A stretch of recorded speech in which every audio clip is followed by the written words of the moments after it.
Hello, mga kamaster, maraming salamat po sa lahat ng tumatangkilik ng ang daddy ng baby ko. Paki-follow and subscribe mga master para sa mga susunod pang mga kabanata.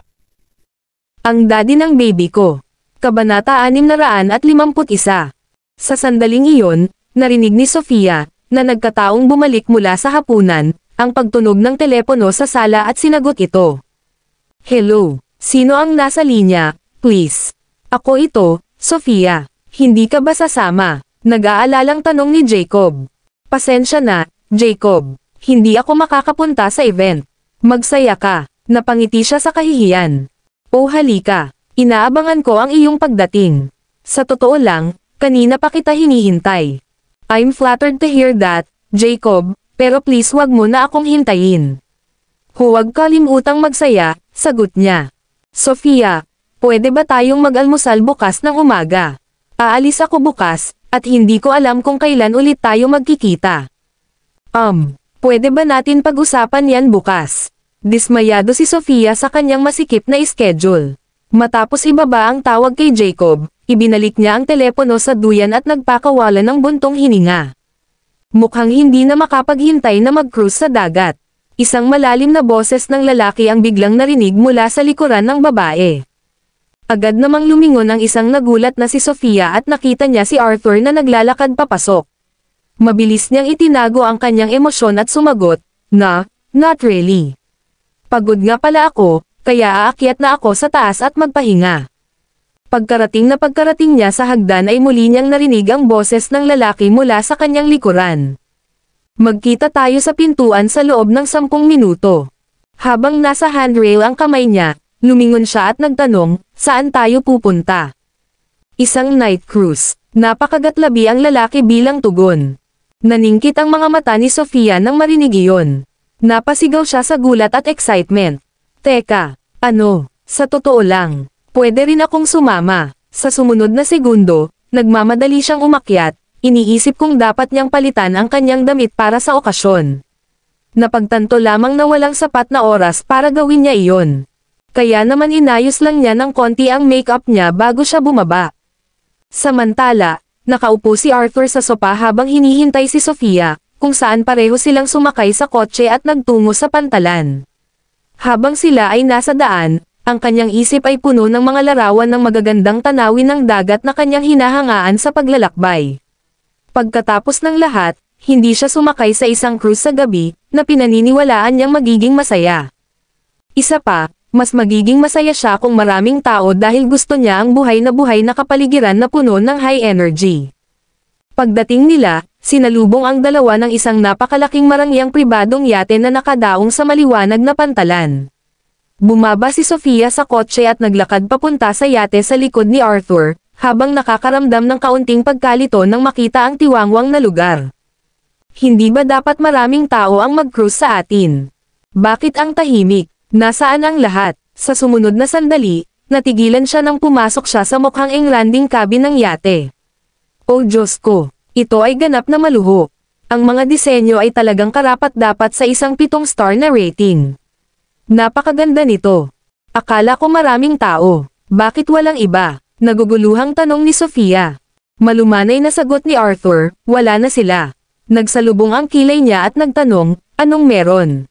Hindi ka ba masaya na sumama sa akin sa paglalayag sa dagat? O syempre, masaya ako dyan. Pinilit niyang ngumiti upang itago ang sorpresa sa loob niya nang mapagtantong nabuk na niya ang buong yate. Di tagal, ang yate ay naglalakad patungo sa pantalan patungo sa dagat ng mga paputok ay nandyan at bumaril sa langit mula sa malayo. Nang makita ang napakagandang tanawin, tuwang-tuwang tumakbo si Sofia sa kubyerta at tuwang-tuwang pinagdikit ang kanyang mga palad. Hindi nagtagal, si Arthur din sa deck, at napansin niya ang hubog na figure ni Sofia sa nagliliwanag na liwanag ng buwan at ang mga paputok sa kalangitan. Kasabay nito, ang ihip ng hanging dagat ay marahang dumampi sa damit ng babae, bitbit ang kanyang palda habang nililipad ng hangin ang kanyang mahabang buhok. Sa kabilang banda, nanatili ang tingin ng lalaki sa ginang sa kabila ng mga nakasisilaw na paputok, na parabang ito ay mas kaakit-akit at kapansin-pansin kaysa sa mga engranding paputok. Salamat sa pagsasanay na natanggap ni Sofia sa pamamagitan ng pagsasayaw mula noong siya ay maliit, nagawa niyang bumuo ng isang perpektong slim figure. Bagamat hindi niya iyon ipinagmamalaki lalo na, ang kanyang hubog na tangkad ay nakapagbigay sa kanya ng kaakit-akit na walang sino mang maaaring tumingin sa malayo sa sandaling itinoon niya ang kanyang mga mata sa kanya. Biglang natapilok si Sofia sa isang biglaang pagkadyot na dulot ng maikling pagsabog ng pagbili ng yate o ng maalon na alon sa ilalim ng mga ito. Sa sumunod na segundo, nawalan siya ng balanse at sumuray-suray paatras. Akala niya ay malapit na siyang mapunta sa kanyang likuran at napasigaw siya sa takot. Ngunit doon. Sandali, naramdaman niya ang isang malakas na braso na pumulupot sa kanyang baywang sa ilang sandali bago niya naramdaman ang kanyang ulo na nakapatong sa matigas na dibdib ng isang tao. Gamaan ang pakiramdam at panatag, alam niya kung sino ang nagligtas sa kanya mula sa nakakahiyang pagkahulog, at namumula siya dahil sa hiya. Pagkatapos, siya ay tumayo sa kanyang mga paa clumsily at nagpasalamat Arthur para sa kanyang tulong. Salamat. Pagkatapos noon, hinubad niya ang kanyang matataas na takong at itinabi ang mga ito, pagkatapos ay naglakad ng walang sapin sa kubyerta upang hindi na siya mag-alala na mahulog muli. Kabanata 652. Nang makita ang reaksyon ni Sofia, pinulupot ni Arthur ang kanyang mga labi pataas, pinupuri siya sa kaibuturan dahil sa pagiging matalino niya upang habarin ang kanyang mataas na takong. Samantala, nasulyapan ni Sofia ang dalawang yate sa di kalayuan at napansin niya ang maliwanag na ilaw sa mga ito, kasabay ng malakas na musika at tagay. Sa pag-aakalang si Jacob at ang iba pang nasa yate na iyon, agad na lumapit si Sofia sa handrail sa gilid ng deck na lumapit sa kanila. Sa kabilang banda, nagkataon na nagpapahangin si Jacob sa kubyerta nang makita niya ang papalapit na yate na may nakatayong babae. Si Sofia ba yun? Nagtataka kung ang babae ay kung sino ang iniisip niya, sumigaw siya, Sofia. Jacob. Kumaway si Sofia kay Jacob nang makita siya nito. Samantala, iniisip ni Jacob na pumunta sa yate upang samahan si Sofia, ngunit nakita niya ang isa pang lalaki na sumulpot mula sa kanyang likuran, na pinilit siyang talikuran ang ideya. Sa sandaling iyon, nakita si Arthur na nakasuot ng puting suit, at para bang siya ang kaakit-akit na prinsipe na nagpoprotekta kay Sofia mula sa likuran. Hindi nagtagal, bumili ng yate na sinasakyan ni Sofia at mabilis na nawala sa paningin, dahil ang mga yate na sinasakyan ni Jacob at ng kanyang mga kaibigan ay hindi nalalayo sa pantalan. Pagkaalis ng yate na nagmamadali, isang inis na si Jacob ay naikuyom ang kanyang mga kamao at nagtataka kung sino si Arthur. Sa sandaling naiwan ang dalawa pang yate, pumasok si Sofia sa marangyang cabin at naupo pagkatapos makaramdam ng maangin na simoy ng hangin. Samantala, sarap na sarap si Arthur sa mga dessert at inumin sa mesa habang naka-cross-leg sa sofa. Kailan tayo babalik, Mr. Weiss? Curious na tanong ni Sofia. Bukas. Naisip ni Arthur na dapat niyang simulan ang pagsisiyasat sa bagay kung saan kailangan niyang pumili ng lugar kung saan maaaring itayo ang libingan ng kanyang yumaong lolo. Ang sarap pakinggan. Pwede ba akong bumalik sa bahay para bisitahin ang aking mga magulang, kung gayon? Pagmamakaawa ni Sofia sa lalaki. Maaari kang tumawag pabalik sa bahay, ngunit hindi ka maaaring umalis, sagot ni Arthur. Please, kailangan ko lang ng kalahating araw. Nagpumilit na umuwi si Sofia.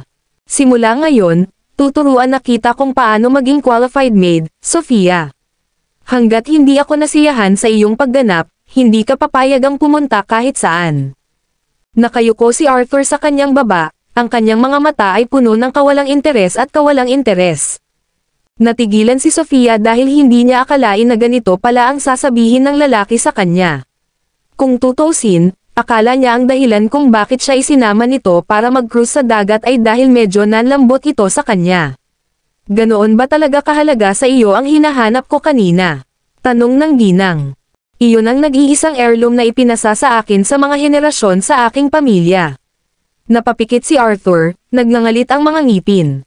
So, sa tingin mo ba mahalaga iyon sa akin? Nang marinig ang sagot ng lalaki, naramdaman ni Sofia ang malamig na pakiramdam na dumadaloy sa kanyang gulugad, o mahal. Nababaliw na yata ako sa maling pagkakalagay ng heirloom niya. Sige, ibabalik ko ito sa iyo sa loob ng 1 taon. Sinubukan niyang pakalmeyan ang lalaki sa kabila ng takot na bumabalot sa kanyang kaloob-looban. Paano ko ito afford? Nagdududa na ako kaya kung kumita ng ganoong kalaking pera kahit matulog ako para sa pera.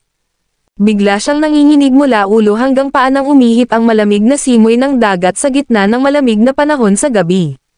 Habang nakaramdam siya ng goosebumps sa buong balat niya, hindi niya namamalayan na niyakap niya ang kanyang sarili para manatiling mainit. Samantala, napansin ni Arthur ang nangyayari at hinubad niya ang kanyang coat na ibinato nito sa kanya. Isuot mo. Sa kabila ng kanyang walang malasakit na tono, ang kanyang mga aksyon ay medyo nakakataba ng puso. Salamat. Ipinagpatuloy ni Sofia ang pagsusuot ng coat ng lalaki. Ang init na bumabalot sa kanyang katawan, pati na rin ang kakaiba at kaaya-ayang amoy ni Arthur. Nang maamoy niya ang bango niyan ay namula ang mukha niya sa kahihiyan. Matapos ang mahigit 1 oras na paglalayag sa dagat, pareho silang tumulak pabalik sa pantalan. Kasabay nito ang pagtayo ni Sofia sa deck at tumingin sa lalaking katabi niya. Pwede ba akong sumigaw? Para lang magpalabas. Sa pag-aakalang isang sigaw sa malawak na dagat ay magiging isang magandang ginhawa, nagpa siya si Arthur na sumama kay Sofia. Sige po. Pagkatapos ay gumawa si Sofia ng isang trumpeta gamit ang kanyang mga kamay at nagsimulang sumigaw sa isang lugar na malayo. Mr. Wise, ang gwapo mo talaga. Natahimik si Arthur nang marinig ang sinabi ni Sofia. May mali ba sa babaeng ito? Ikaw ang pinakagwapong lalaking nakita ko, Mr. Wise. Sigaw ni Sofia sa dagat habang gusto niyang pasayahin ang lalaki. Kabanata 653. Nilinggan ni Sofia si Arthur at nagtanong, Oy, alam mo ba kung ano ang sinasabi ng karagatan sa baybayin? Pinaikit niya ang kanyang mga mata habang pinag-iisipan ito, at napukaw ang kanyang pag-uusisa nang wala siyang maisip na sagot. Ano ang sinasabi ng karagatan sa baybayin? Wala lang, kumaway lang. Humagalpak siya ng tawa, halatang natuwa sa sarili niyang kalokohang katatawanan. Maya-maya lang, nautaw si Arthur at nagsimulang tumawa, at sabay-sabay, nawala ang lahat ng kagandahan ng buwan. Nakanganga si Sofia sa kanya nang nanlalaki ang mga mata, ganap na natulala sa kanyang malaperlas na puti at sa kanyang bukas na ngiti. Mukha siyang walang pakialam at mapang-akit. Sa totoo lang, nagulat siya sa kung paano ang pagtawa nito, na hindi naman nakakahiya o parang babae, ay nagudyok lamang sa kanya. Anak ng baril, naisip niya. Sa sandaling iyon, nakataas ang kanyang mga kilay sa katuwaan habang nakatagilid ang kanyang ulo at hayagang tinatansya siya. Wala pang babaeng tumingin sa kanya na parang isa siyang piece of art sa buong public display, dati. Dahil doon, namula siya sa sarili at mabilis na nagtanong, ano ang tinatitigan mo? Humajijek siya. Ikaw talaga ang tumitingin. Para bang gusto niyang gantihan siya dahil sa pagpapatawa niya kanina, nanunuya siya at mayabang na itinuro, oo, at malayo na ako sa liga mo. Napakurap-kurap siya sa kanya at hindi niya napigil ang magtaltalan, I never wanted you to be in my league in the first place. Bumalik si Arthur sa loob ng cabin, ngunit iyon ang narinig niyang matagumpay na pag-ungol ni Sofia, sa palagay ko ay mas tumpak na sabihing wala na ako sa iyong liga. Laging magiging. Huminto siya sa kanyang paglalakad at ibinaba ang tingin sa kanyang balikat. Please, madali kitang mapapasakin kahit kailan gusto ko. Namula siya, ganap na nahuli sa kanyang pagtitiwala, ngunit ayaw din niyang mawala. Ang kanyang mabilis na talino ay naging dahilan upang siya ay sumagot. At sa oras na gawin mo akong sayo, hindi ba't magiging akin ka rin? Kaya, panalo ako sa alinmang paraan. Nagsisimula siyang isipin na ito ang ideya niya ng isang pick-up line. Siya scoffed primly at tumanggi na lured sa ito nakakatawa banter. Huwag mong purihin ang iyong sarili. Wala naman talaga akong pakialam na maging akin ka. Na pagkatapos ay nagdadala sa amin pabalik sa tanong ng kung sino ang wala sa kaninong liga, sabi niya nang hindi nawawala ang isang matalo habang ang isang mapanlin lang ng ngiti ay sumilay sa kanyang mga labi. Pero mukhang nabunutan na tayo. Itinikom ni Arthur ang kanyang mga labi sa isang malungkot na linya at hindi sinubukang ipagpatuloy ang debateng ito sa kanya. Alam mo, young Master Wise, parang hindi ko nakuha ang pangalan mo. Isipin mo na malapit na tayo para maging first name basis, oo. Tanong ni Sofia, na nakayuko na para bang sinusundo ang pinakamapang-asar na chismis. Nababahala, hindi niya itinago ang impormasyong ito at sumagot, ang pangalan ay Arthur. Arthur, Arthur Wise, sinubukan niya ito sa kanyang isip at nagpasya na ito ay may magandang singsing dito, pagkatapos ay pinindot pa ang, kung gayon, lumaki ka ba sa lungsod o mula ka sa labas ng bayan? Ako ay nakatira sa ibang bansa kasama ang aking pamilya mula noong ako ay maliit, sabi niya. I bet pinanganak ka na may pilak na kutsara sa bibig mo, she followed up cheerily. Bakit mo nasabi iyan? Dahil isa ka sa pinaka-prim and proper men na nakilala ko. Hindi pa narinig ni Arthur ang paglalarawang iyon sa kanya, at nag-isip siya sandali kung hindi ba siya insultuhan. Samantala, sa isa pang yate, nakita si Katrina kay Jacob. Narinig niya na siya ang pangalawang batang master ng Presgrave family, at kahit na ang kanyang kapalaran o katayuan ay hindi kasing kahanga-hanga ng kay Elliot, ginawa pa rin niya ang isang mahusay na target. Young Master Jacob, mukhang hindi ka masyadong masaya. May pakialam sa kanilang kumpanya. Nakapikit si Katrina habang may hawak na baso ng alak sa bawat kamay. Siya ay isang modelo na may payat na figurine na may mga kurba sa lahat ng tamang lugar at magandang mukha sa bot. Bukod dito, hindi kailanman tumanggi si Jacob sa magandang kasama. Sure, sang-ayon niyang sabi. Lumabas sila sa deck at sumandal sa rehas habang humihigop ng alak. Sa sandaling ito, umindayog ang yate, at natural na natisod si Katrina sa mga bisig ni Jacob habang hinihingal. Oh, my. Hinawakan niya ang bewang niya para patatagin siya. Okay ka lang ba? Natapon ko ang aking alak nang hindi sinasadya, malungkot na sabi niya habang hinihila ang neckline ng kanyang damit. Ano ang hitsura ng pinsala, Young Master Jacob? Sabay dumilim ang tingin ni Jacob. Sigurado siyang sinadya ito ni Katrina, at hinailan niya ang neckline, sa malayo na maaari niyang itapon ang damit ng buo. Sabi nga, kailangan niyang aminin na sobrang na-attract siya sa show of skin nito. Mayroon akong ilang panggabing damit sa aking lugar. Bakit hindi ka pumunta pagkatapos nating bumaba sa yate na ito at pumili ng gusto mo? Alok niya sa namamaos na boses, malinaw ang implikasyon sa kanyang mga salita. Magiging maganda iyan, maliwanag na sabi niya na may pag-aalalang tingin sa kanyang mga mata. Samantala, sa pantalan, bumaba si Sofia mula sa yate pagkatapos ni Arthur at naglakad sa kotseng dinala ng kanyang mga bodyguard.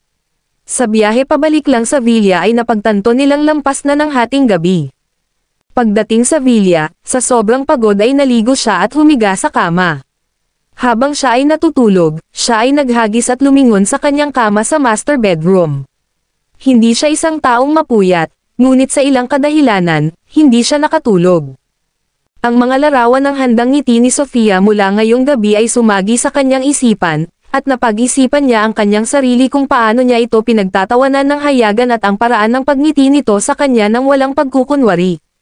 Kabanata 654.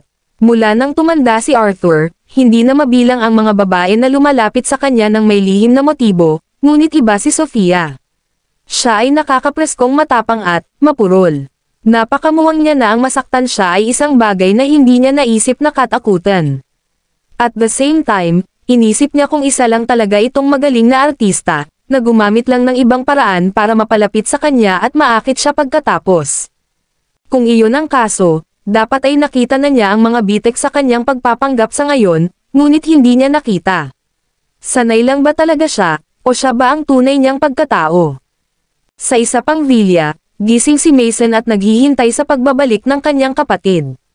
Sinabi niya sa kanya na gusto niyang pumunta sa night sailing, ngunit lampas na ng hating gabi, at hindi pa siya nakakabalik. Alam kung gaano siya kabaliw pagdating sa kasiyahan, nagalit siya at medyo galit na galit. Mas huwag na niyang ipasok ang sarili sa gulo, malungkot niyang naisip. Samantala, sa pinakamalaki at pinakamarangyang villa, isang mainit na liwanag ang sumisikat sa isa sa mga bintana, sa ilalim ng mga pulang takpan ng marangyang kama, dalawang figure ang nakasalikop sa kung ano ang maaari lamang ilarawan bilang isang pag-iibigan. Kinaumagahan, nagising si Anastasia nang walang anumang udyok. Iminulat niya ang kanyang mga mata at nakita niya ang sarili sa mainit na yakap ng lalaking natutulog sa tabi niya. Hindi niya hinayaan na damako ang tingin niya sa mga balikat nito, na pinalamutian ng mga marka ng kuko na nagsisilbing paalala ng kanilang mainit na pagsisikap na kagabi. Hindi niya kayang gisingin ang pinakamamahal niyang asawa. Kaya naman, Tahimik niyang sinuot ang maitim na buhok na nakasabunot sa kanyang noo at ang kanyang bata at malalim na mga katangian. Isang masayang ngiti ang gumuhit sa kanyang mga labi habang nakatitig sa kanya, gustong sunugin ang imahe ng kanyang mukha sa likod ng kanyang isip. Matapos siyang panoorin na natutulog saglit, nagpa siyang bumangon sa kama at magbihis. Gayunpaman, katatapos lang niyang iangat ang isang sulok ng mga saplot nang hilahin siya ng malakas na pares ng mga braso paatras. "Stay in bed with me for a while longer, Mrs. Presgrave," ungol ng lalaki. Ang mainit nitong hininga ay kumikiliti sa kanyang collarbone habang hinihimas ang kanyang baba sa leeg nito. Isang namamaos na tawa ang kumawala sa kanya habang idinagdag niya ang malademonyong, "I was very satisfied kagabi." Si Anastasia ay nahihilo noong nakaraang gabi, na nagresulta sa kanyang kasalukuyang groggy, ngunit sa sandaling sinabi niya ito, isang partikular na alaala ang lumitaw sa kanyang headspace at nagpapula sa kanya. "I like it when you take initiative, Mrs. Presgrave," panunokso pa niya, idinilat ang kanyang mga mata. Dahil sa sikat ng araw na tumagos sa bintana, nagmistula silang dalawang kumikinang sa obsidian pool. Mabilis na inabot ni Anastasia ang isang kamay sa kanyang bibig, pagkatapos ay nahihiyang sinabi, "Okay, stop." Tamad na gumuhit si Elliot, "Tatalakayin ko ba ang mga detalye ng ginawa mo na pinakamamahal ko?" "Hindi salamat." Ayaw niyang marinig ang tungkol dito dahil ang mukha niya ay naging positibong pulang-pula. Kinabukasan pagkatapos ng kasal, ang mga panauhin na kailangang magpatuloy sa abalang gawain ng kanilang buhay ay nagpaalam at umalis. Ang bigat sa mga balikat ng namumula na nobya ay sa wakas ay naiangat ng isang fraction. Nakikitang mas nakaka-relax ngayon, nagpa siya si Anastasia na magsasaya siya ngayon. Nang hapong iyon, nakatanggap siya ng tawag mula kay Mason, na nagsasabi sa kanya na kailangan niyang bumalik sa trabaho, kaya nagpaalam siya sa kanya.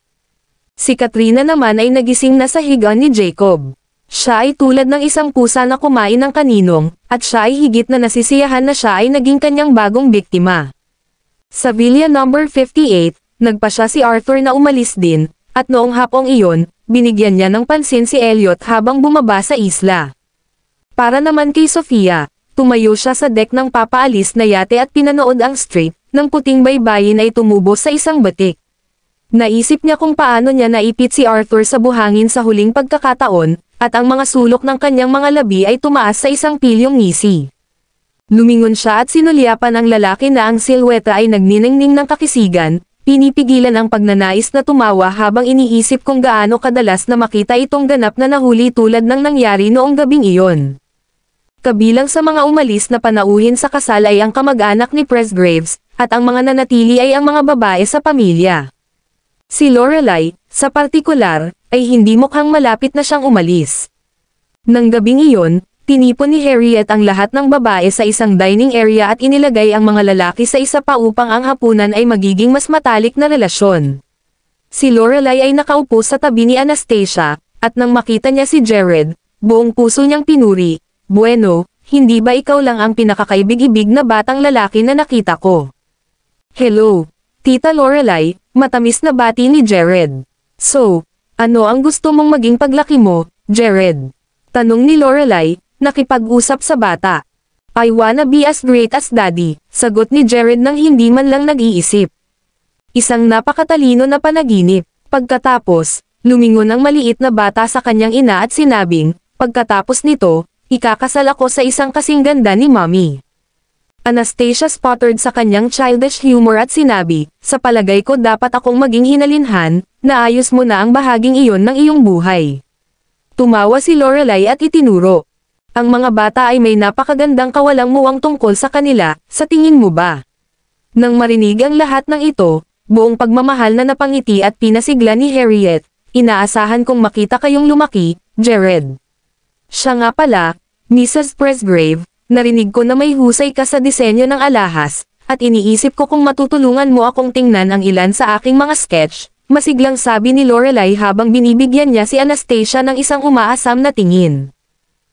Kabanata 655. "Oo naman. You can bring me those sketches anytime," nakangiting pagsang-ayon ni Anastasia. "Talaga, maraming salamat, Mrs. Presgrave." Time na tumango si Lorelai, Pagkatapos ay nagpatuloy, nagdidisenyo ako ng alahas para sa isang kaibigan ko bilang regalo. Sa iyong feedback, sigurado akong magiging perpekto para sa kanya ang regalo. Curious na tanong ni Anastasia, nakapag-aral ka na ba sa design school? Hindi, hobby ko lang to, nabihira lang sa akin. Pinulot ko ito at nagustuhan ko ito, ngunit hindi ko, tulad ng, nakatanggap ng pagtuturo o anumang bagay na tulad nito. Iyon yata ang pinagkaiba mo at sa akin, ha? Mahinhin na sagot ni Lorelai. Natatawang sinabi ni Anastasia, well, mas gusto kong panatilihin mo ito bilang isang libangan. Maaari itong magkabong kung gagawin mo ang isang libangan sa ganap na trabaho. Tumawa rin si Lorelai. Oo, sa tingin ko may punto ka. Sa sandaling iyon, may isang tao sa hapagkainan ang nakakita sa piano na nakaupo sa sulok at sinimulang itulak si Lorelai upang magtanghal ng isang himig. Ang batang babae ay napaka-obliging na lumakad papunta sa mukhang engrandi na instrumento at umupo sa kanyang upuan, pagkatapos ay nagsimulang tumugtog ng isang kanta na may uri ng tahimik na biyaya na nagpahila sa lahat sa kawalan ng ulirat. Habang patuloy ang himig, may nagsabi sa mahinang boses, si Lorelai ay talagang talented. Maaari siyang maging isang maestro kung gusto niya. I'm sure mag-aasawa siya ng maayos balang araw, dagdag pa ng isa. Nang marinig ito, ngumiti si Kendra at sinabing, napaka-sweet mong sabihin, pero ordinaryong babae lang si Lorelai. Karamihan sa mga bisita ay umalis ng 3 araw, pagkatapos ng kasal. Pagkatapos noon, bumalik sina Anastasia at Elliot sa Presgrave residence kasama si Harriet. Si Jared ay nakatakdang bumalik sa paaralan sa lalong madaling panahon, at si Elliot ay maraming trabaho na nakatambak para sa kanya sa kumpanya. Sa kabaligtaran, si Anastasia ay nagkaroon ng maraming libreng oras sa kanyang mga kamay, at nakita niya ang press release tungkol sa kanilang kasal. Gayunpaman, ang pagiging eksklusibo ng kaganapan ng media ay pinipigilan ang mga ito ay walang gaanong impormasyon upang magpatuloy, at ang mga mamamahayag ay hindi rin maaaring gamitin ito bilang clickbait. Samantala, huminto si Arthur sa paninirahan sa mga bar at binili ang sarili ng isang villa malapit sa Elliott's bilang isang pansamantalang tirahan. Noong una, gusto ni Sofia na bumalik upang bisitahin ang kanyang mga magulang, ngunit tumanggi si Arthur na gawin iyon. Dahil dito, sinusundan siya nito kahit saan siya magpunta. Noong araw na iyon, 2 world-class na etiquette instructor ang bumaba sa villa para partikular na turuan at gabayan si Sofia sa mga paraan ng mga upper-class na lipunan. Kaya, simula sa unang hakbang ng paghubog sa kanya sa isang ginang ng Maharlika.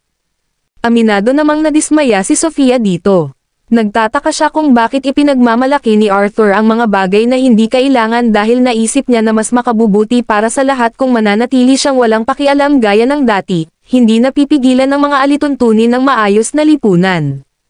Gayunpaman, ang mga instruktor ay nagtakda sa kanilang mga trabaho, at isinagawa nila ang mga aralin ayon sa isang mahigpit na plano. Natapos si Sofia na gumugol ng 2 oras bawat araw sa pag-aaral kung paano tumayo, maglakad at umupo ng maayos. Sa pagtatapos ng bawat aralin, siya ay pagod at natagpuan ang kanyang sarili na kinukwestiyon ang kanyang sariling katinoan. Habang siya ay may mga aralin na ito, si Arthur ay nasa itaas na gumagawa ng heaven knows what. Paminsan-minsan, dumadaan ang mga manghuhula sa bahay, at iniisip niya kung talagang naniniwala ang iyang master sa mga ganoong bagay, o kung walang magawa itong mapamahiin dahil tiyak na hindi ito nagpapakita sa kanya ng ganoon. Kasalukuyan, sa sala ng 2nd palapag, ang isang medium ay lumilitaw na huminto sa pakikipag-usap sa espiritu ng lolo ni Arthur upang matukoy ang lokasyon ng matanda na pinakamainam na ihimlay. Matapos ipadala ang medium, nagpasya si Arthur na pupunta siya sa lokasyon at saklaw ng mga bagay para sa kanyang sarili. Samantala, nagpaalam lang si Sofia sa kanyang mga instructor. Hinihimas-himas niya ang masakit na balikat habang paakyat ng hagdan nang bigla niyang narinig si Arthur na tinatawag siya, "Sofia, please come over here." Ginawa niya ang sinabi niya at iniharap ang sarili sa kanya, pagkatapos ay nagtanong, "May kailangan ka bang tulungan, young Master Wise?" A shoulder rub, matipid niyang sagot habang nakatitig sa kanya. Pagkatapos ay tumayo siya sa likuran niya at sinimulang himas-himas ang mga balikat nito, naninigas ang kalamnan habang nakapikit siya at humiwalay sa buong mundo. Habang hinahangaan ni Sofia ang kanyang mga chiseled features, bigla siyang nakaramdam ng nakakaalarmang kilati sa kanyang ilong, at hindi pa niya mapigilan ang sarili, bumahing siya sa mukha nito. Achoo! Napatili siya pagkatapos ng pagbahin. Hindi siya makapaniwala na naspray niya ang kanyang mikrobyo at laway sa lahat ng tampok na hinahangaan niya. Ilang segundo lang ang nakalipas. Nanlamig ang hangin sa paligid nila. Kumunat ang noo ni Arthur habang sinasabi, "Hugasan mo ang mukha ko." "I'm so sorry." Tumili siya, tumakbo papunta sa katabing banyo at kumuha ng basa-basa at nakapattern na tuwalya. Napaluhod siya sa sopa at sinimulang panasan ng mabuti ang mukha nito. Nanatili siyang nakapikit sa buong oras, at dahil doon, matalas ang kanyang pangamoy, naamoy niya ang mahinang halimuyak na namamalagi sa kanya. Ang kanyang mahahabang pilikmata ay kumikislap nang imulat niya ang kanyang mga mata, at doon niya nakita si Sofia na nagpupunas ng tuwalya sa kanyang mukha. Nang makasalubong niya ang tingin nito, namula siya at sinabing, "I'm so sorry for what happened. Ipinapangako kong hindi na ito mauulit." Hindi rin nakaimik si Arthur, ngunit ang mas lalong ikinagulat niya ay ang katotohanang wala siyang pakialam sa pangyayari. Kabanata 656. "Huwag mo nang ulitin ito," babala ni Arthur. "Oo, sir." Tumanggaw si Sofia nang masunurin. Sa sobrang hiya niya sa pangyayari ay gusto niyang gumapang sa isang butas. Maya-maya lang ay nagring ang phone ni Arthur. Nagulat siya nang makita niya ang caller ID, at nagmadali siyang sagutin ang tawag. "Hello. Artie, ako na. Corning ako para bisitahin ka." Isang boses ng babae ang nagsalita sa kabilang linya. Nang matapos ang tawag ay binigyan niya ng hindi mabasang tingin si Sofia. Napalunok siya ng may kaba at nagtanong, "Ano ito?" "Saglit lang titira dito ang isang kaibigan ko," paliwanag niya. Pagkaraan ng ilang sandali ng pag-iisip, idinagdag niya, "Mula ngayon, huwag kang mag-misbehave sa harap ko, at ikaw ay kikilos bilang isang nararapat na lingkod. Naiintindihan mo ba?" Si Sofia ay hindi tulala. Naramdaman niya na ang kaibigang ito ni Arthur ay isang taong lihim niyang crush, kaya nagmumungkahi siya na sana, "Alam mo, ikaw ay more than welcome to give me some time off if you think na haadlang lang ako sa daan mo." Tinitigan siya nito ng mariin at mapang-utos na kumagat. "Hindi ka aalis." Nang ibabaw ang kuryosidad sa kanya nang ikiling niya ang kanyang ulo sa isang tabi at natutong nagtanong, "So, ordinaryong kaibigan lang ba itong kaibigan mo, o isa siyang espesyal sa iyo?" "I don't see how that's any of your business," nakataas na kilay niyang sagot. "Bueno, kung ito ang una, kung gayon mas handa akong gumanap sa papel ng tapat na lingkod at maghintay sa iyong kamay at paa, ngunit kung ito ang huli, kung gayon ang aking presensya dito ay maglalagay sa aming lahat sa isang malagkit na sitwasyon, hindi mo ba iniisip?" Gusto niyang umuwi, kaya binigkas niya ang punto ng kanyang argumento, "Young Master Wise, ang hinihiling ko lang ay bigyan mo ako ng ilang oras."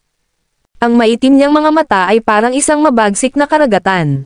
Mukha siyang punit-punit, ngunit sa huli, nagngangalit siya at binaril siya ng warning glare. "Huwag mong isipin ang pag-alis sa tabi ko, Sofia." Naputol ang kanyang hininga. Bakit parang linya yan ng romance novel? Wala siyang karapatang utusan siyang manatili sa ganoong kalokohang paraan, naisip niya. Kasambahay lang niya, kung tutusin, at hindi niya girlfriend. Palaban, sumagot siya, "Wala akong planong umalis." Galit na galit siyang tumitig sa kanya. Mukhang malayo pa ang kailangan niyang gawin bago siya matutong maging masunurin. Samantala, sa paliparan ng Averna, huminto ang isang pribadong jet sa tarmac, at ang isang matikas na damit na dalaga ay kasalukuyang inihatid palabas ng jet ng 4 na bodyguard. Lumabas siya ng airport at itinaas ang kamay para hadlangan ang nagliliyab na araw sa hapon. Nang may bigla siyang naisip, sumilay ang ngiti sa kanyang magandang mukha. "Miss, nakipag-ugnayan na kami sa mga bodyguard ni Young Master Wise, at pinadalhan nila kami ng address." Kabanata 657. "Tara na," sabi niya. Hindi na siya makapaghintay na makita siya muli. Makalipas ang ilang sandali, huminto ang 3 taxi sa labas ng bagong bili na villa ni Arthur, at isang entourage ang lumabas mula sa mga naka-idle na sasakyan. Ang batang babae na nangunguna sa entourage sa harap ng bakuran ay binigyan ng hardin ng isang maikling sulyap, pagkatapos ay dumiretso sa pintuan at pumasok sa sala. Akala niya ay sasalubungin siya ng lalaking tumatakbo sa isip niya pagkalampas niya sa threshold, ngunit sa halip ay isang binibini ang kanyang nakasalubong. Nagtatakang itinanong niya, "Sino ka?" "Magandang hapon, Miss Jennings. Ako si Sofia, kasambahay ni Young Master Wise." Magalang na ipinakilala ni Sofia sa kanyang sarili, pinahahalagahan ang ibang babae na may mamahaling damit at napagdesisyonan na siya ay talagang tumakbo sa parehong mga lupon ni Arthur. Pinaikit ng dalaga ang kanyang mga mata, ngunit nang makita niya si Arthur na bumababa sa hagdanan, napangiti siya ng nakakasilaw at matamis na sumigaw, "Artie." Binalikan ni Arthur ang pagiging palakaibigan niya at binati, "Emily. Pinapunta ako ni Lola para alagaan ka." Lumapit si Emily sa kanya at masuyong hinawakan ang braso nito, pagkatapos ay iniling ang ulo nito sa isang tabi habang binibigyan siya ng isang beses. "Nabawasan ka ba, Artie?" "I did not," nakangisi niyang tanggi. Nagpakawala siya ng malutong at nakakaakit na tawa at sumulyap kay Sofia na nakatayo pa rin sa threshold. Malungkot niyang tinanong si Arthur, "Siya ba talaga ang katulong mo, Artie?" "Oo," sagot niya. "Siya ang nag-aayos ng mga pagkain ko at nag-aayos ng bahay." Napagpasyahan naman ni Sofia na walang duda na si Emily ay espesyal na kaibigan ni Arthur. Sa sandaling iyon, dalawang kasambahay ang pumasok sa bahay na may bitbit na mga malita. Ang mga mata ni Emily ay kumikinang nang makita ito, at mabilis niyang sinabi sa kanila, "Kayong mga babae ay pagod na siguro. Pumunta at manatili sa malapit na hotel para makahabol sa kanilang karapat-dapat na pahinga." Sanay na ang mga kasambahay na maghintay sa kanya, at nang marinig nila ito, naramdaman agad nila na may iniisip siya. Oo nga naman, biglang iniabot ni Emily ang isang mahaba, balingkinitang daliri habang mariin niyang sinabi, "Ikaw dyan. Tulungan mo akong dalhin ang mga bag na ito hanggang sa aking silid." Nag-double take si Sofia nang makitang tinuturo siya ni Emily. Nang makita ang nalilitong ekspresyon ni Sofia, naiinip na naputol si Emily, "Isa kang dalaga, hindi ba?" Noon naalala ni Sofia si Arthur na humiling sa kanya na kumilos bilang isang mahusay na pag-uugali, kaya mabilis niyang sinagot, "Oh, syempre. Dadalhin ko agad itong mga bag sa kwarto mo." Ipinagpatuloy niyang hilahin ang dalawang mammoth na bag papunta sa hagdanan, ngunit nang subukan niyang buhatin ang mga ito, napagtanto niyang mabigat ang mga ito sa sahig. Ang dalawang maid na kasama ni Emily ay dapat nanggaling sa profesional na weightlifting background. Nag-isip si Sofia sa madilim na amusement habang nanginginig ang kanyang mga payat na braso. Naka-cross arm si Emily habang pinagmamasdan si Sofia na nagpupumiglas na buhatin ang mga bag. "Mag-ingat ka sa mga yan. Mayroon akong napakaraming mahahalagang bagay doon, sinira mo ang mga ito, magbabayad ka, ngunit duda ako na kakayanin mo ito." Makalipas ang ilang mga pagtatangka, natitiyak ni Sofia na wala siyang paraan para gawin sila. Kabanata 658. Humihingal na sabi niya, "Miss Jennings, napakabigat ng mga bag na ito para gawin ko. Mukhang napakahirap humanap ng magandang tulong sa mga araw na ito," panunuya ni Emily na may malupit na ngiti. Hindi ito pinansin, tinawag ni Sofia ang nag-iisang lalaki sa sala para tulungan siya. "Kaunting tulong, Mr. Wise. How dare you ask Artie to take a servant's duty, you little..." Bago pa ipagpatuloy ni Emily ang natitira sa kanyang pagbulyaw, nilampasan siya ni Arthur sa hagdanan at kinuha ang dalawang bag, saka madaling dinala sa hagdanan sa isang display, nang hindi kapani-pani walang lakas ng braso habang hinihiling na magmadali si Sofia. Nanlaki ang mga mata ni Emily dito. Hindi siya makapaniwala na tinulungan talaga ni Arthur ang kasambahay sa pamamagitan ng pagdadala ng mga bag sa hagdan. Ito ang pinakakakaibang bagay na nasaksihan niya.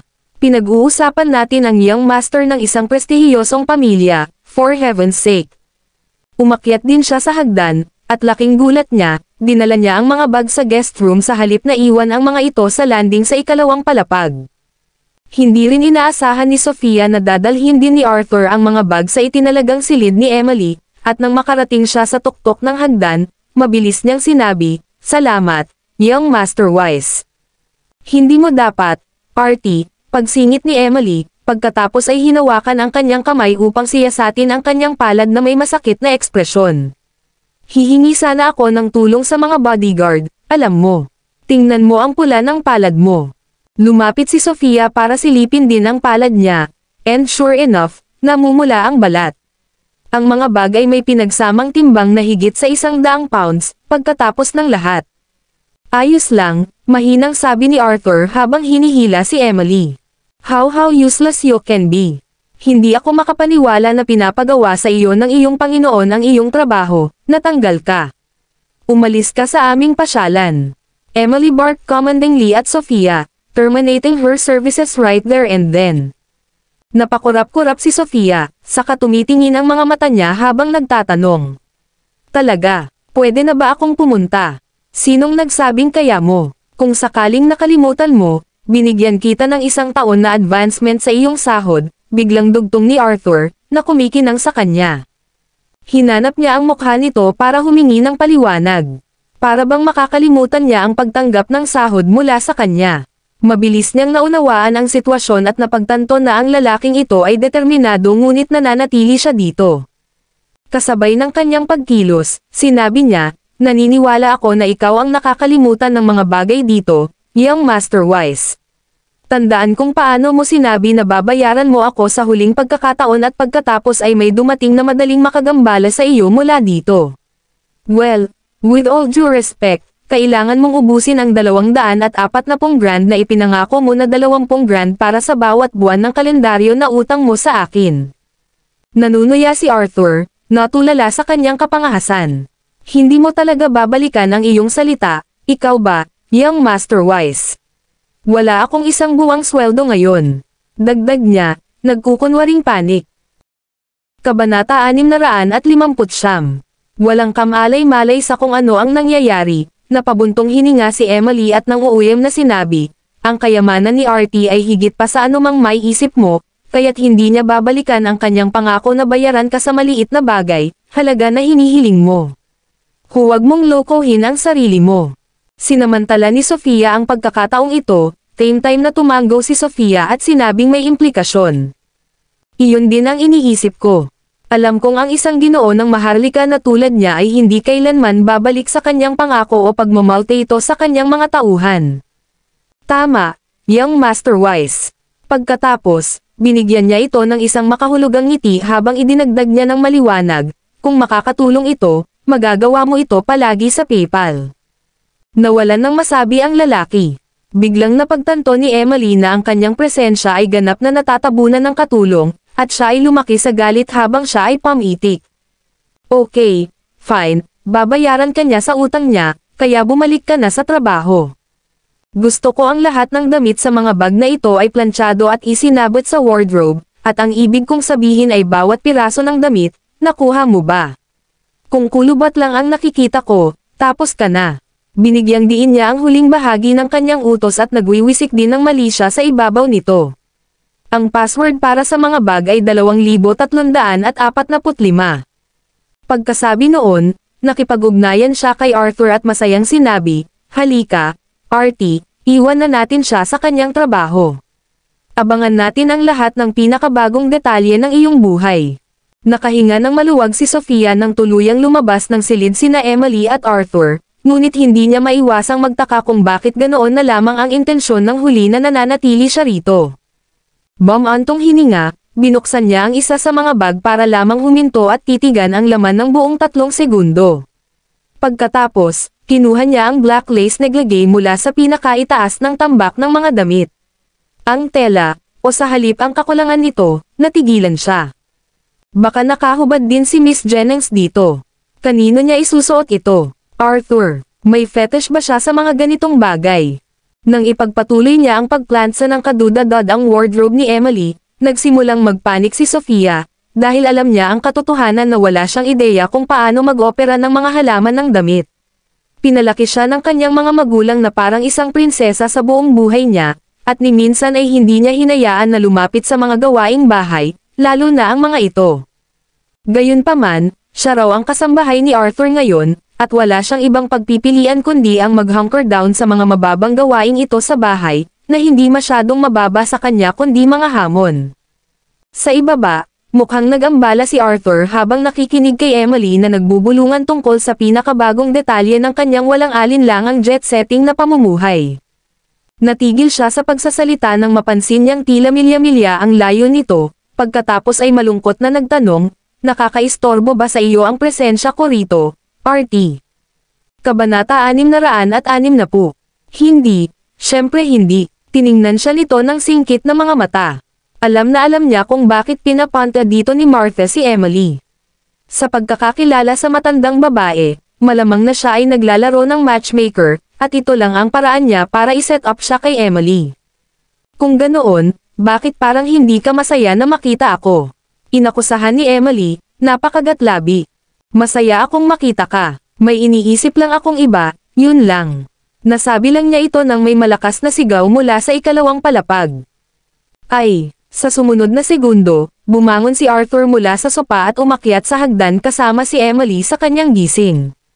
Pagdating nila sa guest room, nakita nila si Sofia na nakatayo sa tabi ng paplantsa at hawak ang kamay niya, at ang plancha ng damit ay sumisitsit pa rin. Anong mali? Agad na tanong ni Arthur.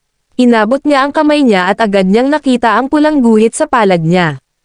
Sorry, nasunog ko ang sarili ko kanina. I'll be fine, sabi ni Sofia.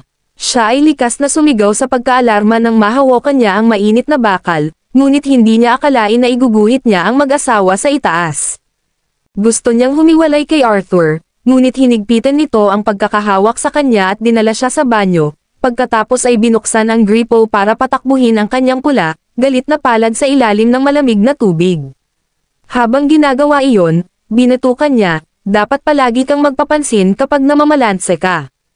Samantala, ang puso ni Emily ay lumukso sa kanyang lalamunan nang makita niya ang eksenang ito. Naalala niya kung gaano kinasusuklaman ni Arthur ang pisikal na pakikipag-ugnayan, ngunit hawak niya ang kamay ng katulong na may nakakaligalig na pamilyar.